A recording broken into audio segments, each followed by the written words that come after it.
Good, Nyonga. Hello, Welcome back. everybody. This is the start of our webinar on energy investments from the African Energy Chamber, hosted by Africa Oil and Power. Our topic today, driving African energy investment perspectives on LNG, oil and gas operations, and private equity. So we have a great diverse group here covering trading in LNG, private equity, and independent oil and gas operations. In a second, I'll hand over to my co-moderator, Shawn Duthie here. But just first, a few items to note. We do encourage you to get interactive and to join us. So if you want to chat, you can click on the chat box below, which Idina is looking after. So there you can interact. If you have any questions that you'd like to ask to our panelists and to get involved with the panel in that way, then click on the Q&A. I'll be moderating the Q&A and jumping in occasionally with your questions. So please put your questions there. If you are a member of the media, please raise your hand and contact Idina during the webinar. We have some time for you afterwards, around 10-15 minutes after the panel, so that you can ask your questions then. I know that we have at least a few members of the media who have questions here. So I believe that that covers all our housekeeping items, and so I'd like to get started now. If I can just quickly introduce Shawn, and then over to you. Shawn's the Managing Director of Inyani Intelligence, an Africa-focused corporate intelligence firm, previously a lecturer in political studies at the University of Cape Town. Shawn, over to you to introduce your panelists. Right, thanks very much, James. And as James said, what we're looking at today is, I guess, the drivers of what drove African energy investment, particularly LNG and private equity. Prior to well, this pandemic that we have, as we know, oil and gas, particularly LNG, was set to play quite a large role in developing a lot of African economies. We were seeing a large increase in foreign direct investment, a large increase in local investment, and a lot of that was actually coming from private equity. There was a real boom in Africa, as those who have attended previous Africa Oil and Power meetings would know. Of course, then came COVID-19. So what we're going to be looking at today is what is the status and what is the current perspective for oil and gas, for LNG and for private equity, and what's the outlook for the future.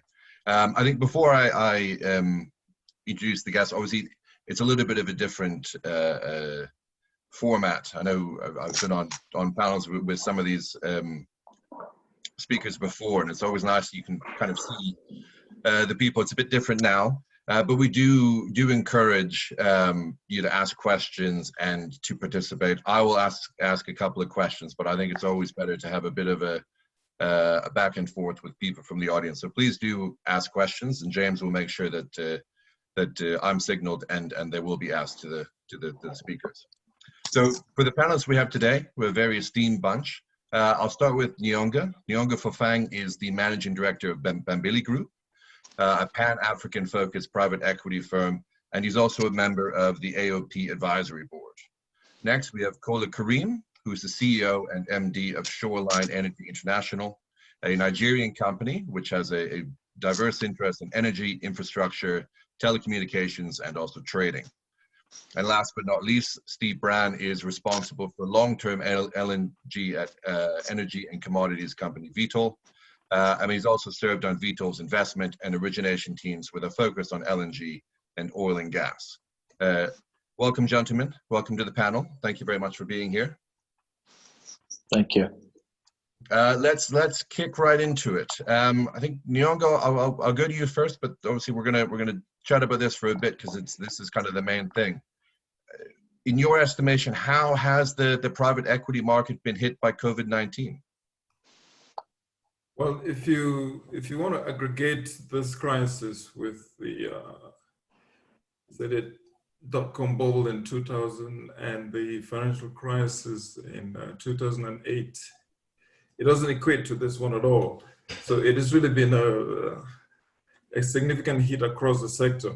I think right now in the PE space, what people are looking to do is to withstand the storm, basically to be around, for lack of a better word. So I think that most PE shops, I mean, their focus is not looking at any bargain, no bargains out there. It's basically to sort of look at our companies that have in their portfolio, what are the liquidity positions,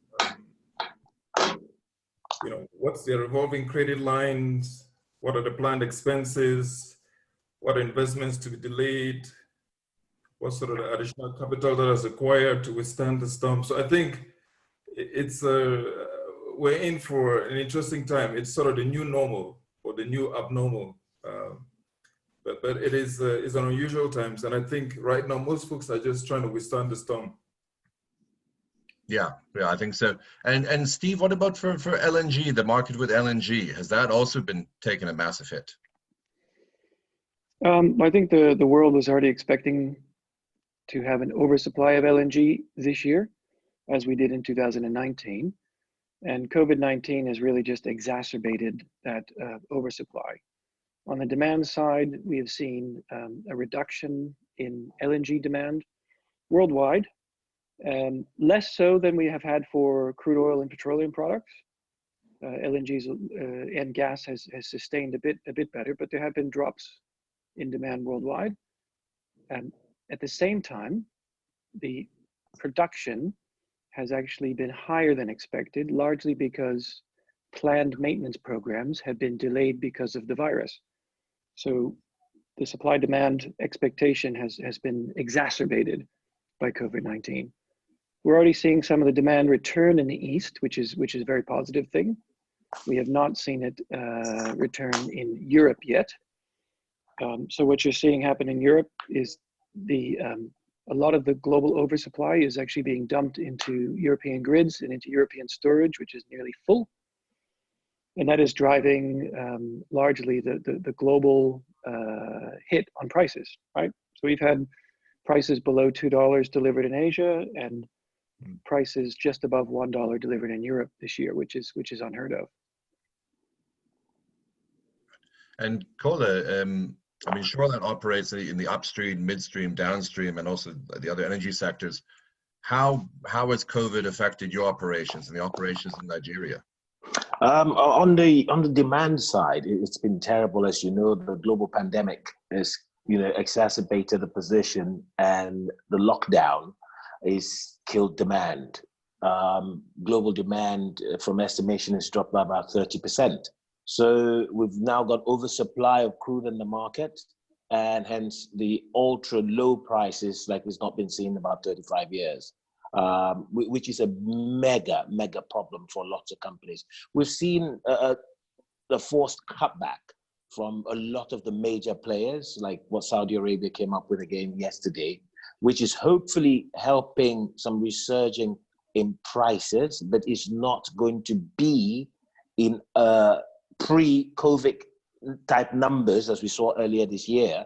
And the reason is, till we get a lockdown and the new normal becomes normal again, where businesses are back up, industries are coming back up, and consumption goes back up. That on the demand side. On the supply side, the biggest problem that the companies like ourselves are facing, is in conjunction with the national oil company, is refocusing and doubling our efforts on the budget. The operating budget needs to come down to reflect the current realities that we all face, because this is not sustainable the way it is. I'll give you an example. Up until 3 weeks ago, we were supporting each barrel sold by as much as $12 to $15. That's how bad the situation is. It is improving, but the only way we could drive that efficiency is to make sure we're negotiating day on, non-stop with all contractors in making sure the new normal is now new reality, and we cut back on expenditure to try and mitigate further losses. And Kola, on that, on the operating budget, I mean, how much more do you think it needs to come down, and how how do you think those cuts can be made? Like, is it a feasible reality to have that happen, especially in Nigeria, as an example? The reality is some cuts can happen because it's a forced thing, right? Because it's a new normal. So reality for a service contractor, as an example, would know I cannot keep a $100 million contract that I signed 2 years ago at $75 oil. Today is $25. So it's either he wants to keep the contract or he wants to renegotiate the position. That's one. There's some critical areas that you cannot negotiate on. And those are the key areas like royalty payments. That is fixed at 20% to the Nigerian government. That's got to be paid irrespective of price. So that's fixed cost. So G&A, as in salaries and stuff, it is very difficult because this is a very unionized industry to go in and start cutting back on salaries. So again, that's in the bag, fixed cost. So reality position is the service contractors, but the critical areas that's gone out of the window are the big projects. Those projects are being canned, capex away, and all we're doing is what we call run and maintain. Just run, maintain the position, and keep the status quo. Okay. And Nyonga, you mentioned something you kind of chatting about the way forward for PE. Are there opportunities coming out of COVID-19? I mean, there will be a lot of businesses that are going to fail, that are not going to do well. They won't have the capital, but they're good businesses, but they weren't prepared for this. What kind of opportunities might we see for the PE sector to kind of take advantage of? Well, I think we want businesses that are sort of, we'll look for resilient assets. Basically, these are ones that have no or limited exposure to the COVID impact. So you look for businesses that have sort of optimized the structure with technology, because basically the winners in this sort of new normal will be software, business services. So you look at business that basically utilizes sort of components to optimize their operations. Okay. I think we have, luckily we've got some nice questions from the audience. So James, I'm going to pass it over to you to ask the audience questions. Yeah, we actually have a few questions coming in now. I think I might start with Steve, but then Nyonga and Kola, please do jump in. Someone's been asking which countries in Africa have the potential for LNG new developments this year. I think maybe we can take the angle on that. What do you foresee for new or upcoming producers like Mozambique and Senegal? So maybe Steve, you could jump in on that one, and we'll ask the next one in a second. Okay. Well, I think we've all seen the announcements from the majors about delays to FIDs on projects that have not yet taken FID, and we've seen announcements on delays to projects that are already under construction. This is largely a short-term phenomenon. On the projects that are under construction, the delays are based on often how do you get crew who are often on a 28 days on, 28 days off type of rotation. How do you square that with 14 days of quarantine in various locations?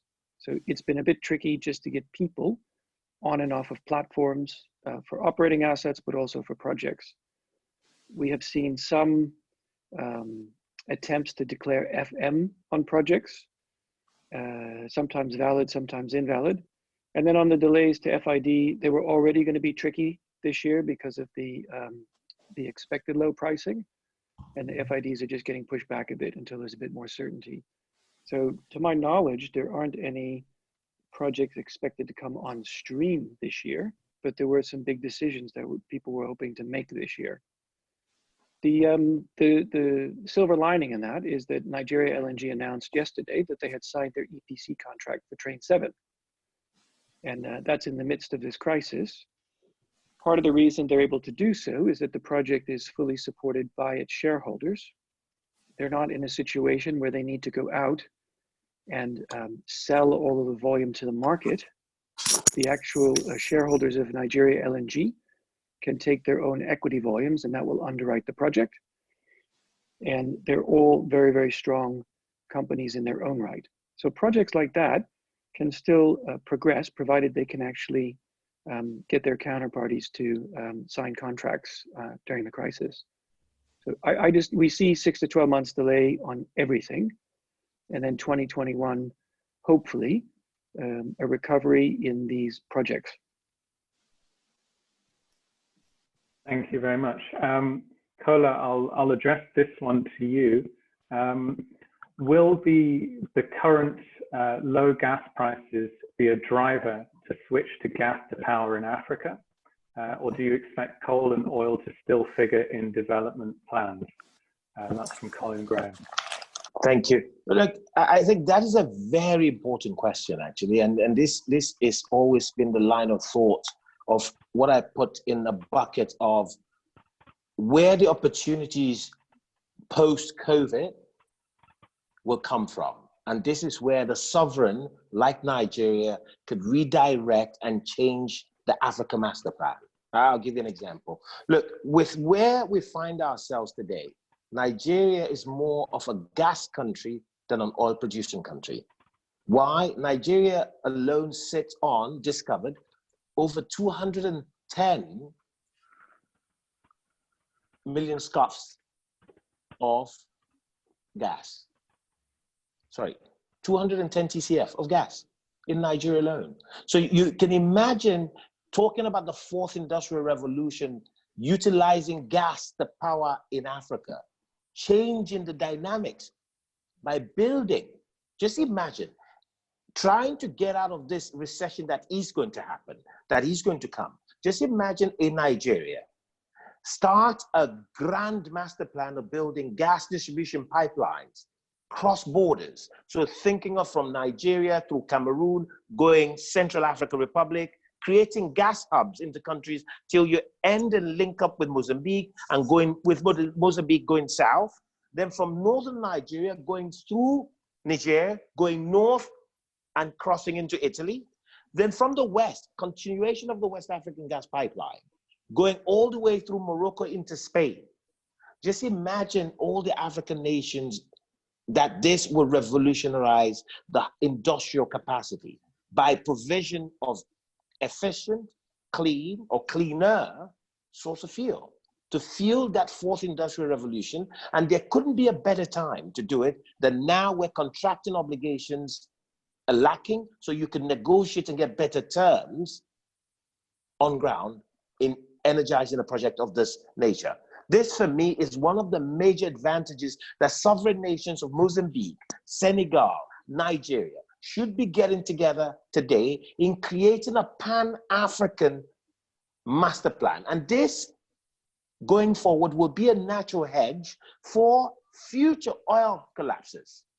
If you look at what's happening, Russia's mainstay is the gas sales into Europe. That's always been a natural hedge for the cycles, troughs in oil and gas, or in the oil sector. So again, if African nations could create this will do two major things: create an amazing industrial power base for Africa, access to energy becomes available right across the continent, and a continent of the size with its natural resources could only be a better structure for the continent. I think you're absolutely right, Kola. And I think that's what we would all love to see. I mean, and that would work perfectly as well with the now delayed but planned continental free trade area, the eco-currency in West Africa, and all of that. That would be another cog in the wheel of integration in Africa, which is absolutely needed and would be a great thing to see.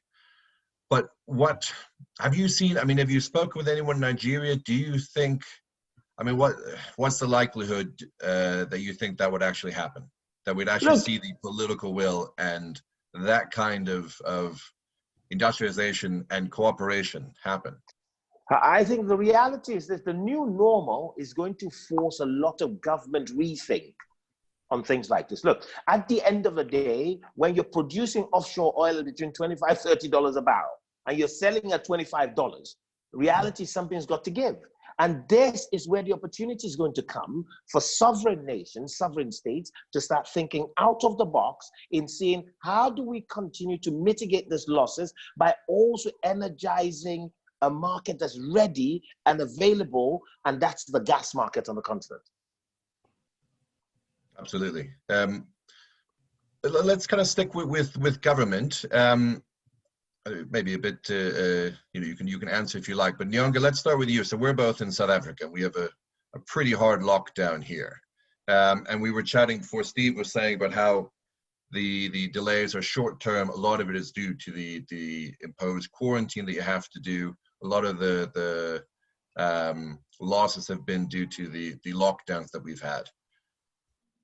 Do you think that, has the government's response to COVID-19 been too harsh, or, I mean, will it drastically affect the long-term future of oil and gas, or do you think that the response has been, I guess, needed? I mean, Nyonga, let's start with you, since I think in South Africa we've got a very hard lockdown that's continuing for quite a while.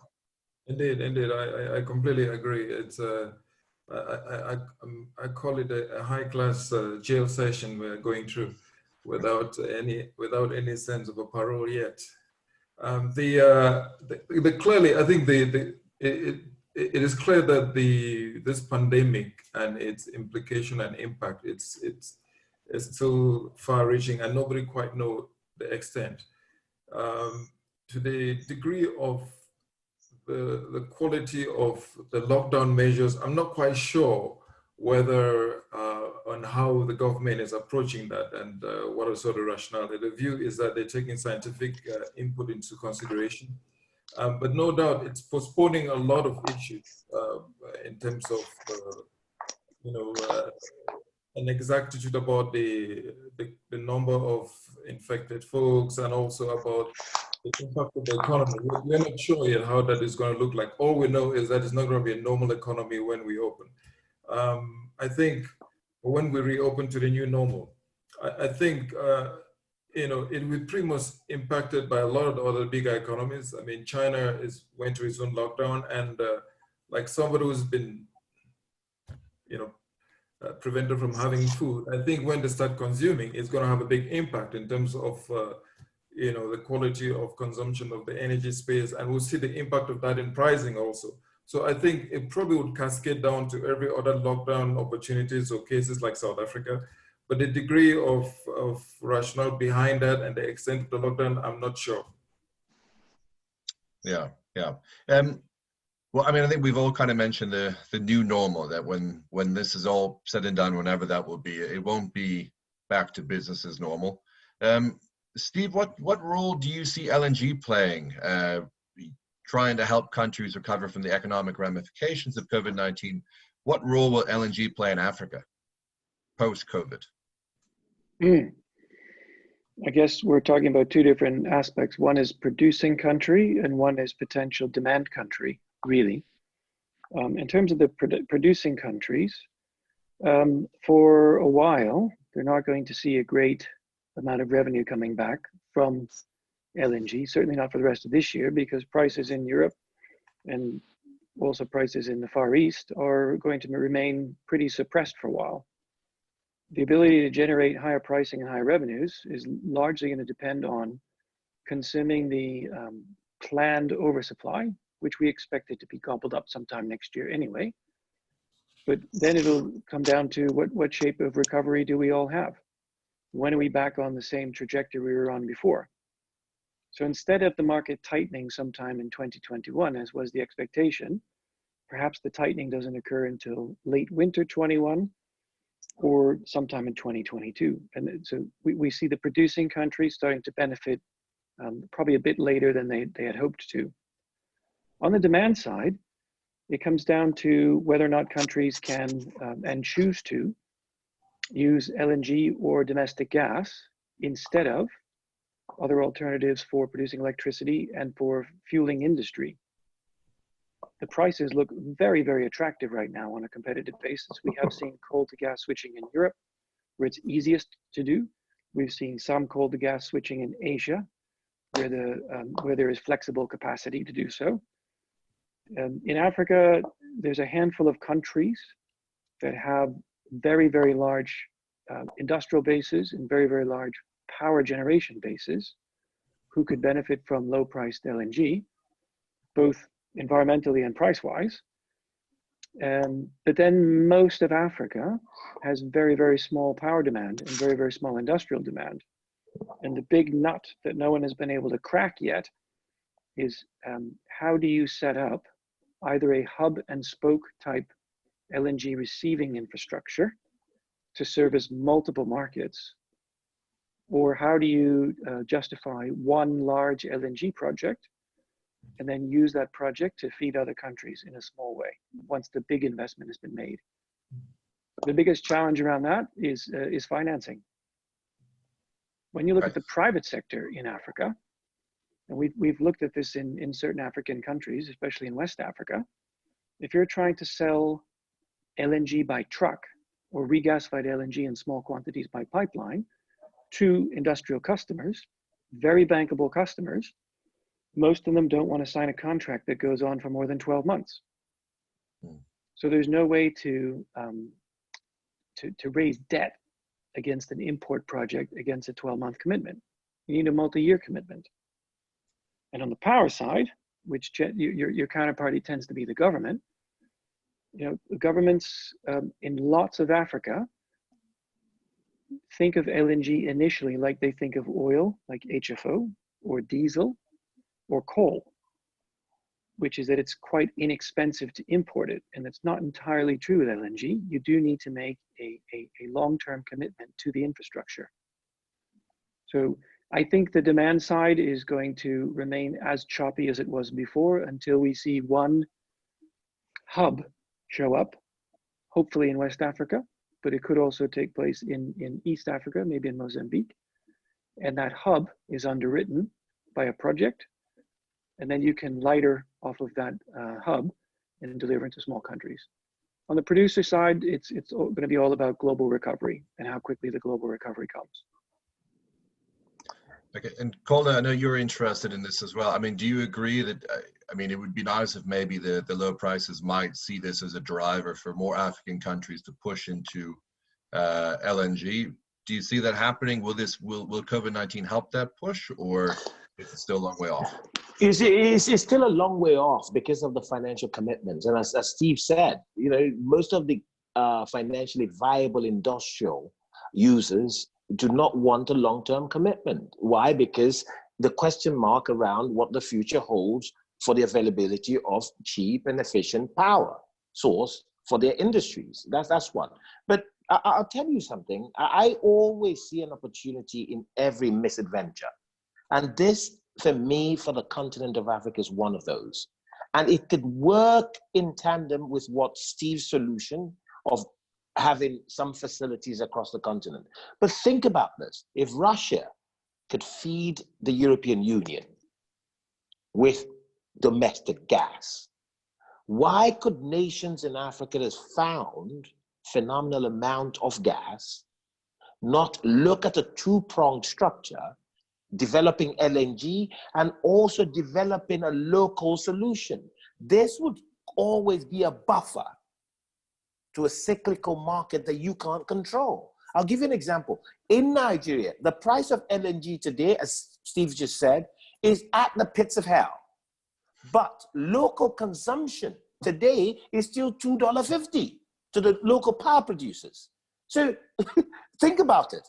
You don't have to ship it, but the local power producers are paying $2.50 locally in Nigeria. And most of Africa will do the same. What is the major deficit on the continent? Electricity. What is a cheaper source of fuel that today we could equate to be available on the continent of Africa, be it way west in Senegal, Mauritania, mid Nigeria, Equatorial Guinea, go down Mozambique, and Tanzania. So if you think about the application that can be put to play, both LNG and domestic gas has got to work in tandem, but African states as sovereign nations must see this as the African Union commitment that we want to make a difference, and that is the only way the continent of Africa could ever be part of that fourth industrial revolution. Absolutely, absolutely. I'm going to throw it over to James now, and I think you have a question for Nyonga. Yeah, I do. Nyonga, this is a bit more South Africa focused, but also with a sort of renewables angle. You know, what's the outlook that you see for renewables taking over from natural gas, renewables, and any kind of clean energy solutions? If you don't mind, that's part one of the question. Somebody else is asking in the South African context about the future of FDI into energy projects in South Africa, given the recent downgrading and regulatory provisions for alternative energy that exist here. And finally, any outlook on the South African government's gas to power IPP?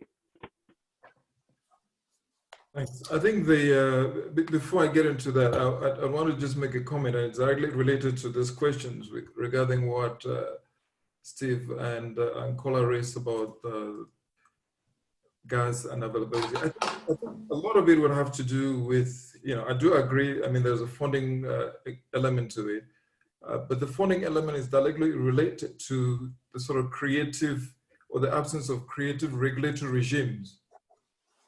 In the absence of that, it's very difficult to get the sort of appropriate funding to complement that. I think it is pretty clear that I mean, we have that deficiency across the continent in terms of energy supply, but it's not an absence of funding opportunity. The question is really, how do you bridge that gap? It has a lot to do with the regulatory regime. And if we don't have a creative regulatory regime in place, it's very difficult to try to kind of quality funding that will complement some of this opportunity. In the South African space, I think what has been happening now, given our challenges with ESCOM, has led government to get a bit more creative in the regulatory space, where right now you can self-generate power all the way up to 1 megawatt without requiring any license for it. And with that, you can get all sorts of investor group who are interested in complementing power at that sector to put funding behind any group that has an adequate or a proper investor opportunity. So I think there is a correlation with the opportunity, the regulatory regime, and the opportunity. And I think in South Africa, because of the challenges we've been facing with ESCOM, and I think it's a good case where you don't want to waste a crisis, right? And I think it has forced us or the government to basically be more creative, because we're probably living in a dire strait in terms of power supply. Regarding renewable, it's not necessarily going to replace the existing power options that are available, but it's going to increasingly getting adopted. I think it's a question of the initial cost of entry, which is highly expensive, but in terms of on a longer term, sort of total cost of ownership is much more cheaper, of course. So I think it will be adopted over time. It's here. In fact, within this present regime, I think the sector that is sort of resilient is renewable, because it's sort of cheap. Cost of operation is very cheap right now. And it just makes it easy to look at it as an investor case, as an opportunity. Can I just step in to say something? Yeah. Look, I think that is why I said sovereign on the continent of Africa has got to take and bear responsibility. Regulatory is within the gambit of sovereign. Correct. Also securing adequate financing on a sovereign level. You see, Africa's mismatch has always come on this misfortune that we're waiting for third-party investors to come onto our continent. I'll give you a typical example of what baffles me, having been to Mozambique. In all the talk of fines in Mozambique, you have South Africa next door, short of power. You have Zimbabwe, you have all the countries in the region short of power. But all we hear is 15 billion FID awaiting on LNG, 5 billion on LNG. Now, something's not making sense. It's either strategic decisions are not being taken, proper advice on the sovereign level, in understanding you have a market right at your doorstep. There is an existing pipeline from South Africa, from Mozambique into South Africa. That's Sasol's running. I have not heard anywhere where thinking as part of this big energy hub in Mozambique to build even bigger pipelines to send the gas produced or part of into South Africa, into Mozambique, into all these neighboring countries. Now, this makes no sense. So my take is sovereign participation has got to think holistically. That how do we want to connect the dots? First, yes, we need foreign exchange and we need international investors who have the know-how to put up match embraces of this structure together. But more importantly, to energize our community and our neighbors because it benefits all and it still makes sense financially. And this is what it is. I do not think if today South Africa gets double the gas it's getting today, they will consume it all. But all I keep hearing is, I think we're very confused in Africa. All I keep hearing is, oh, we're talking of renewables, we're talking of wind. Yes, those are great, but those are even more expensive entry projects to go into. So why aren't we thinking holistically, thinking of how we utilize and beautify our natural resources? Because without the energy, you cannot achieve it. So for me, it's critical to look at these dimensions and say, listen, sovereign, are we taking the right advice? Are we doing the right thing? And more importantly, are we thinking of our immediate markets next to us, not only relying on a cyclical market like the LNG, like the oil market, because those prices we do not control. Kola, on that, I mean, you mentioned about the sovereign taking a lot more of a stake and a lot more of a role in this. Do you think that the idea of the kind of the, let's call it an LNG revolution in Africa, should it be pushed by the private sector or the public sector? It's got to be a bit of both. Look, the private sector always works with the laws of economics from day one. Ab initio, it's got to make sense. If not, you will not attract adequate capital to fund it. But from the sovereign level, decisions are made. I always equate this to, why is a country that has a national army, but they're not going to war, and they might not go to war for the next 50 years, why do they have 10, 15% of their budget buying weapons? So we have to think out of the box the same way. They need to invest in structures like this that makes them energy sufficient to ensure future generation of these countries and the economies become sustainable. Well, I see you're getting a lot of support on the chat for your comments, Colin. I think we all agree. And myself, who studied kind of regional integration and African integration for quite a while, the issue has always been, and it has been a lack of political will. Yeah. It has been the fact that the sovereigns have said they're going to do it, and they said they want to do it, and they have the plans, and then they never do. Look, if I can come in, I think there's a disconnect with the sovereign and the private sector. That's it. In terms of this, and I think they're not talking to each other. Yeah, you see, look, just again, let's go back to South Africa. South Africa's power problems has been known from as far back as 2003, if I can remember correctly. It's insane. How long did it take them to build the pipeline from Mozambique? But no one's talking. Each time they keep talking about, let's build nuclear, let's build this. It's insane. Why do we keep chasing our tails instead of getting results? Let me tell you what's missing, as Nyonga said. Private sector and public sector needs to work hand in hand. Go back. Most of these countries that's found oil and natural gas have national oil companies. But you find more often than not, you've got civil servants on the national oil company front and who do not understand business and what and how private sector operates. So you've got two people trying to achieve semblance of something, but end up achieving nothing. That is the main problem. So people like yourselves, people like this organization, the key advice is let's start making governments, especially of the countries with this natural gas, with this natural resources, understand. Let's think local first, whilst we're trying to do global. Because then you can interfit both of them to make it work. Right. Kola, Right. I guess the question is, when are you running for office? No thanks. Well, let me ask a question. I mean, we're talking about renewables, and LNG might be far off, and you know, like you said, Kola, a lot of people have said, well, renewables. This is the future. Considering COVID-19, we don't know how long this is actually going to go on for.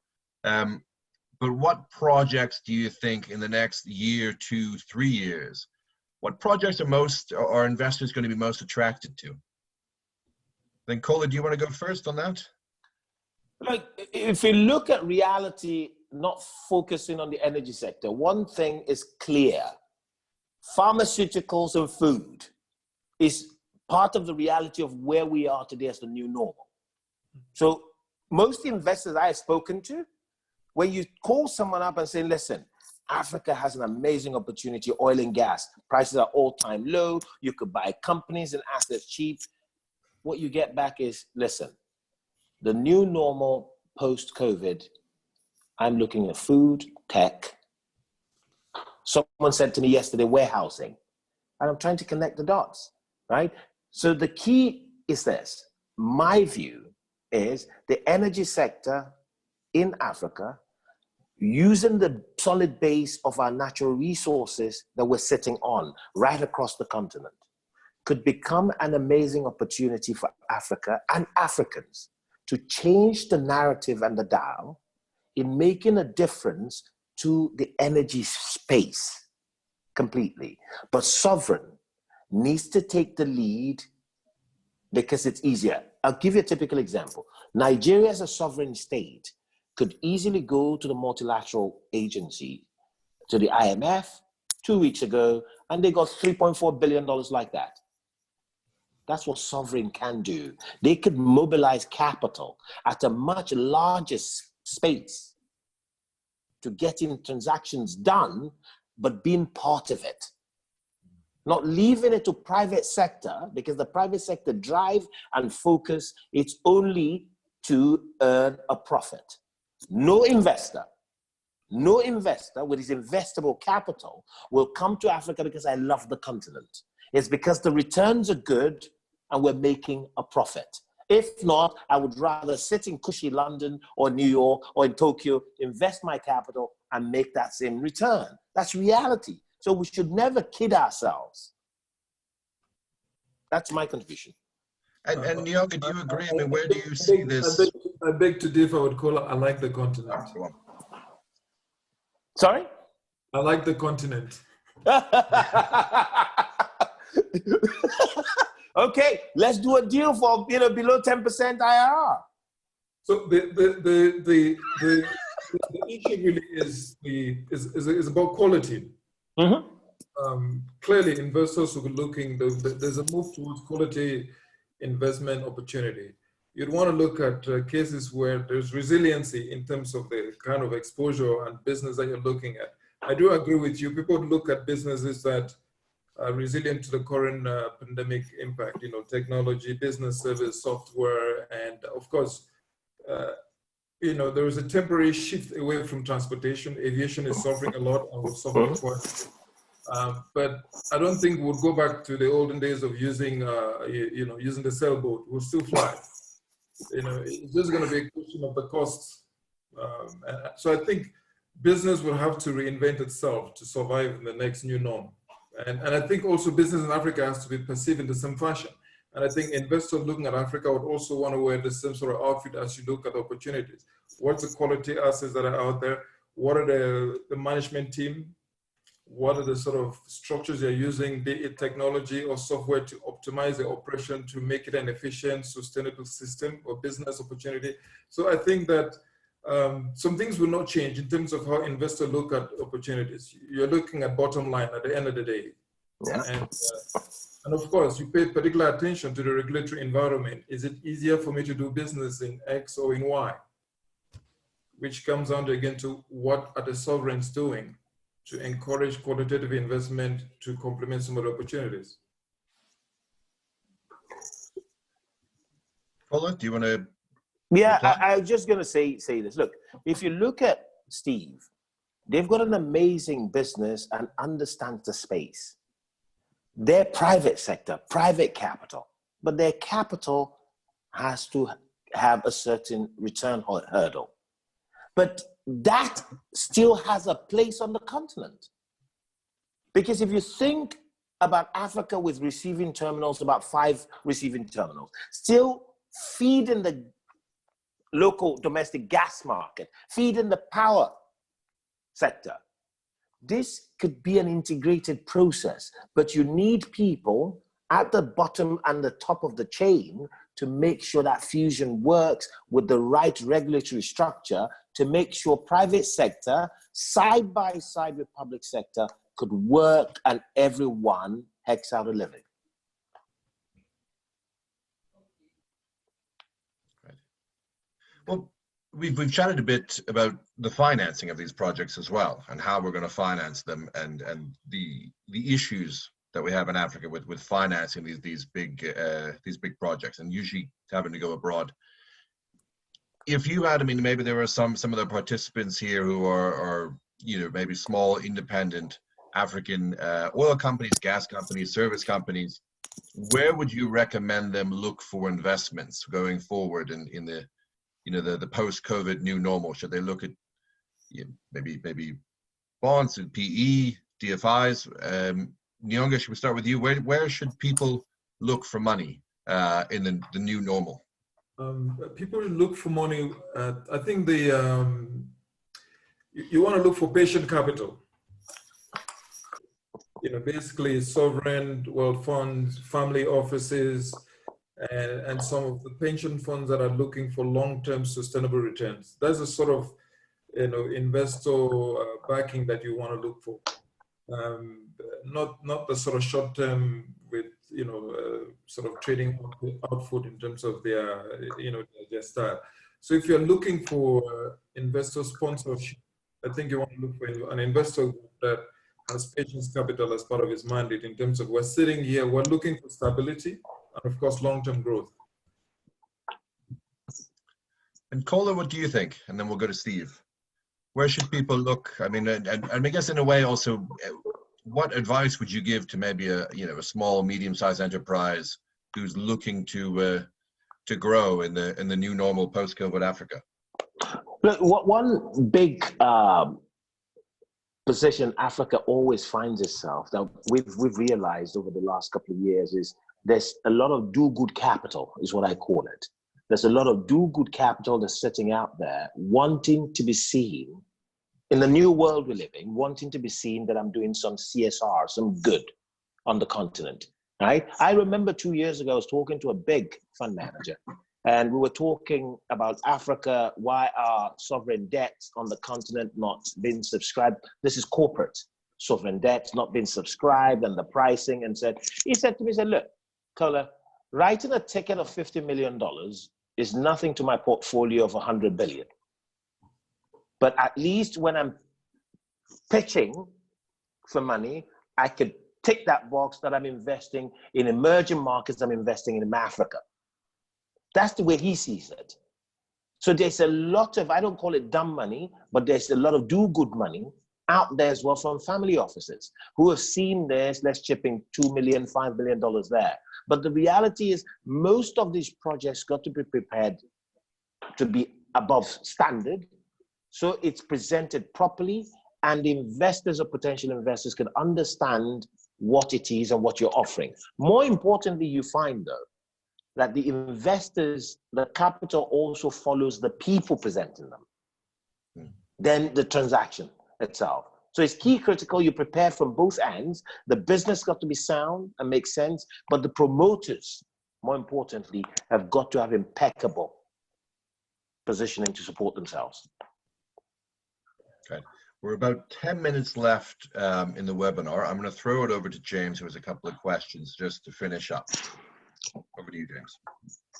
Yeah, so I do have a couple of questions here from the audience, and thank you very much for all the submissions, everyone. I'd just like to remind, just before this, remind the media, if you have any questions for after the webinar, please do raise a hand and submit them now.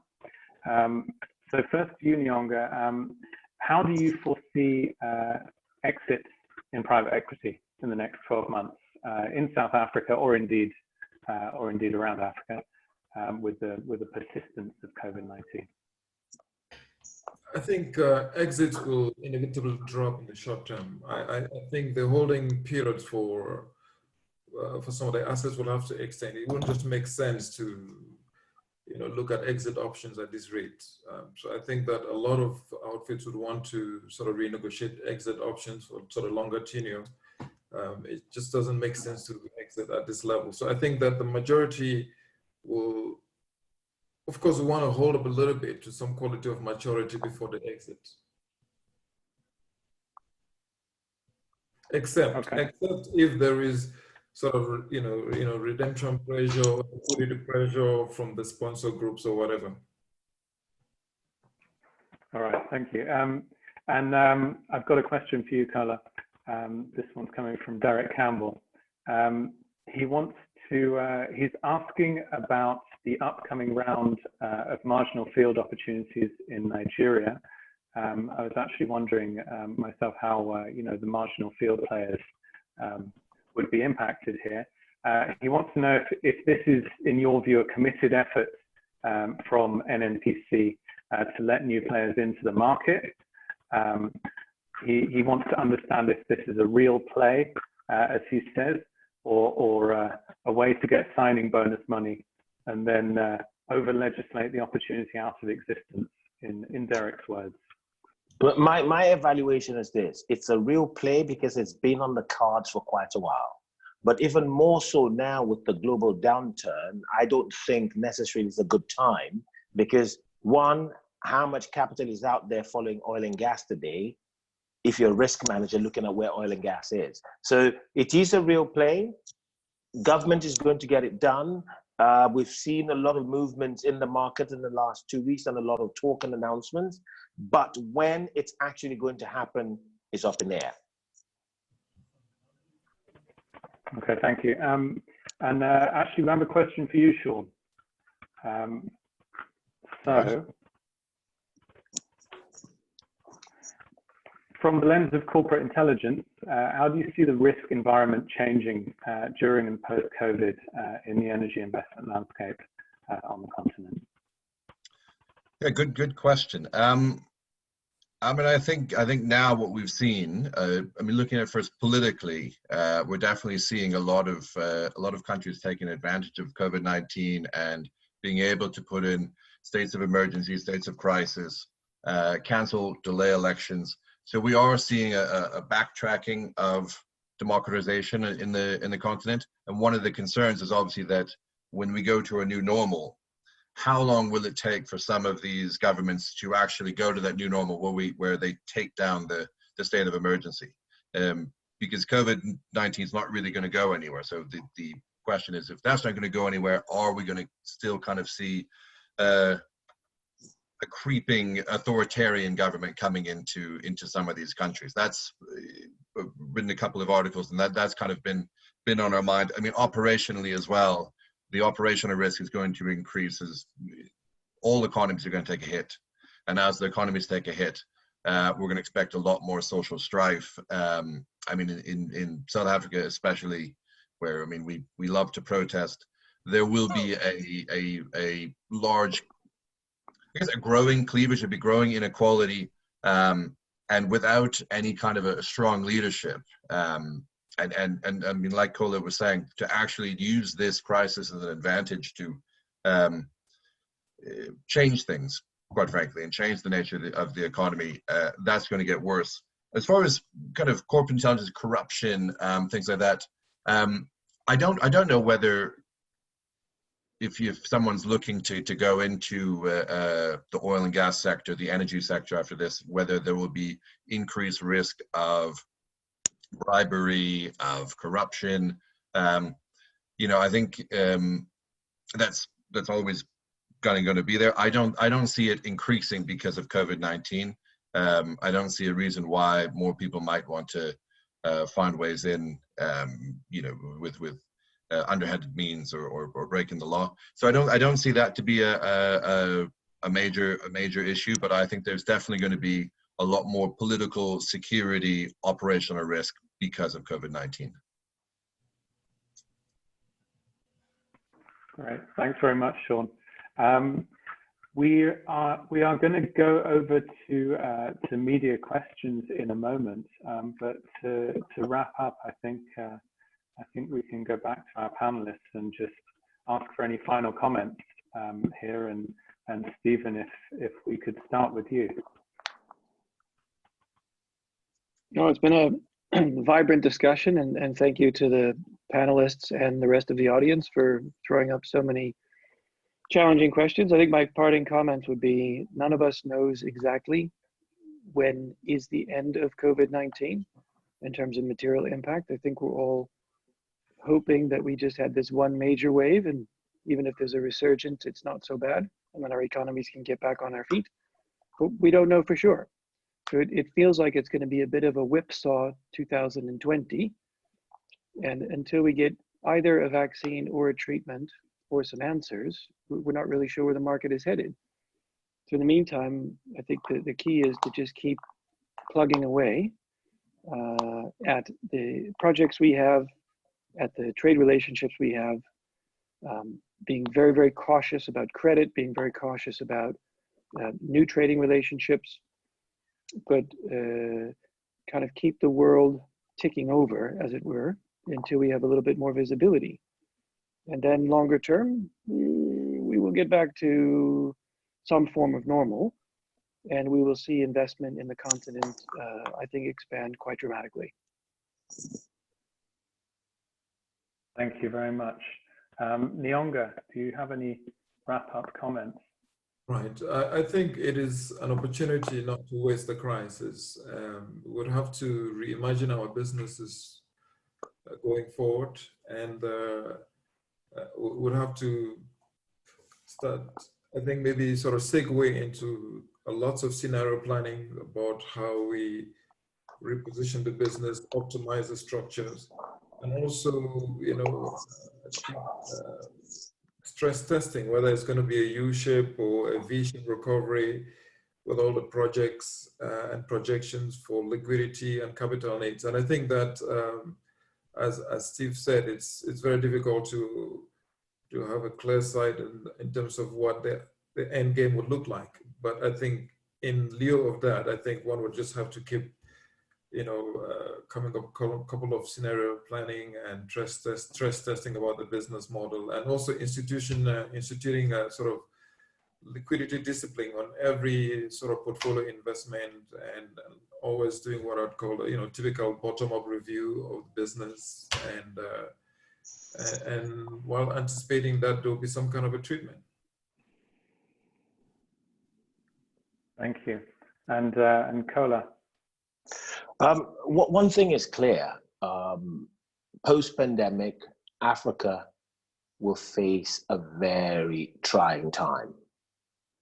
The OECD countries are struggling, so you can imagine the level where Africa will find itself. But this opportunity is a test in seeing African leadership at play, in trying to make a difference, utilizing that source base of our natural resources and the very youthful population on the continent, and reversing that into an advantage for the continent. And I say that holistically. You have over 1 billion people on the continent, where you have 60% just under the age of 30. Reality is there's huge buying power if the creatives come to play by energizing that fourth industrial revolution that could only make a difference between the social, political undercurrents of various economies on the continent. But that possibility would only happen if you have a clean, safe, cheap enough type of energy that would help energize to making that a reality. Post-pandemic, the world is going to be a different place. And reality is Africa could be in the fore of that, because we've shown before we can leapfrog technology. We could also show to the world we can leapfrog this, but sovereign. I keep going back to sovereign. They today are the only ones with the borrowing capacity, but that borrowing capacity can be utilized properly in energizing that youthful population and making a difference for generations to come. Fantastic, thank you so much. Right now, we'd like to hand over to our friends in the media. I understand that Robert Perkins from Platts has a question or two for the panel. So Robert, you're welcome.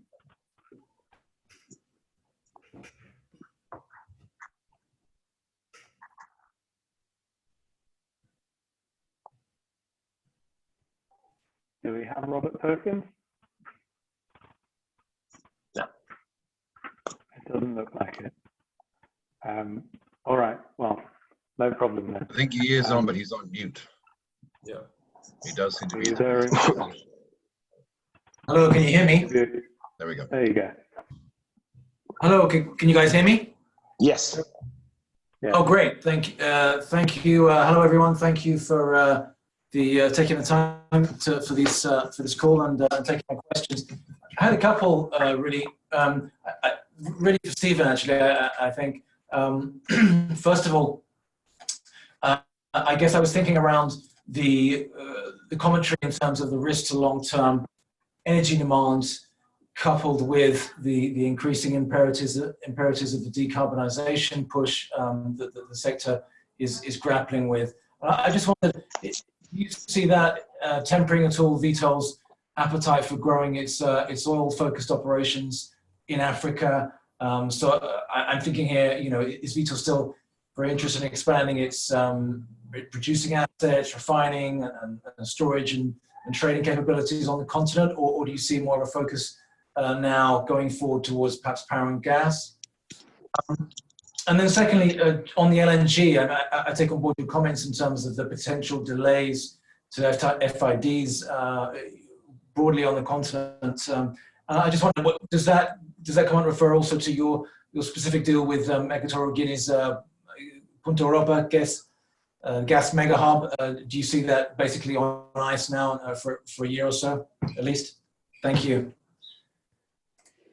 No, thanks, Robert, for the question. On Equatorial Guinea, I don't think there's any new news related to that particular partnership or that particular project. So I think we're plugging away as if there's not a whole lot of change, because we haven't seen any change on that project.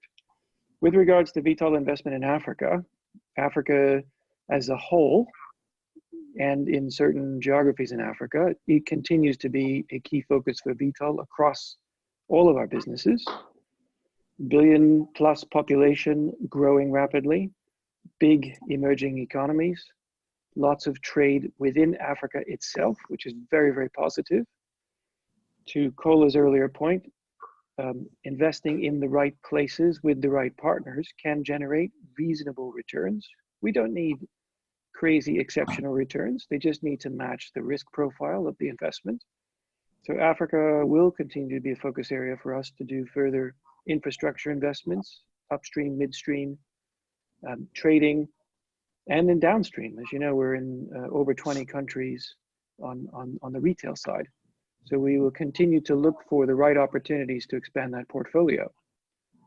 More broadly, we do see a shift over the next 15, 20 years towards cleaner energy across the boards.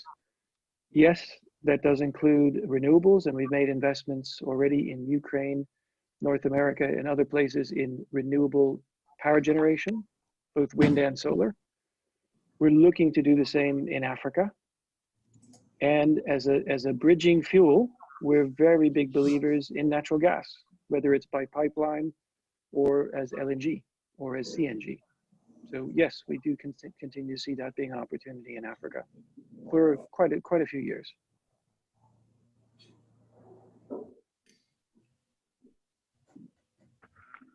Thanks very much, Stephen, and thanks very much, Robert. This actually brings us to the end of the webinar, and I'd really like to thank everyone for joining us. Robert, you didn't have another follow-up question, did you? Oh, thanks, James. Well, really, I mean, if I'm the only one here, then I'll take the opportunity. Go for it. Just really the comments on renewables, any specific technologies and geographies then in Africa that Vitol will be interested in. I mean, obviously solar, I'm guessing would be up there. Any color to that renewables push? The only color I'd add, I mean, there's no geographic limitations. The only color I would add is that there's a huge amount of competition for investment in renewables in Africa and worldwide. There's a lot of development funds, a lot of private equity funds that are renewables focused, a lot of IOCs with renewables budgets, a lot of EPCs, including in China, and manufacturers in China with budgets to invest in projects. So there's actually quite a crowded place to try to invest in renewables. And where renewables have been successful off the back of good government regulation and good government templates, the returns have gone well below 10% headline returns. So short answer, there's no specific market. Longer answer, it's a crowded marketplace right now. Okay, and for a company of Vitol's size, what would be sort of a target return rate for a renewables project? It really depends on the market and the security of the cash flows. So can't really answer that. Okay, thank you. Great, thank you, Steve. I'd just like to take this time to thank our panelists, Kola, Nyonga, and Steve, for taking your time to come and answer the questions. And also thank you to everyone listening and writing the questions. I will throw over to James now to tell you about the next webinar. And thank you very much. Thanks very much. Thanks to our panelists. Thank you very much. And thank you very much, Shawn from Inyani Intelligence, for your moderation. And we look forward to seeing you all again soon. To everybody who joined us, we really appreciate the input on the questions and answers and all of the chat and the interaction there. I'm sorry that we couldn't get to all of the questions. I'd just like to close by reminding everybody that in 20 or so minutes we have our webinar featuring the Minister of Mines and Energy for Namibia. And then on Monday, we have our Angola webinar. So you can sign up for those at aopwebinars.com. Thanks very much, everybody, and see you soon. Thank you. Thank you. Thanks, everyone.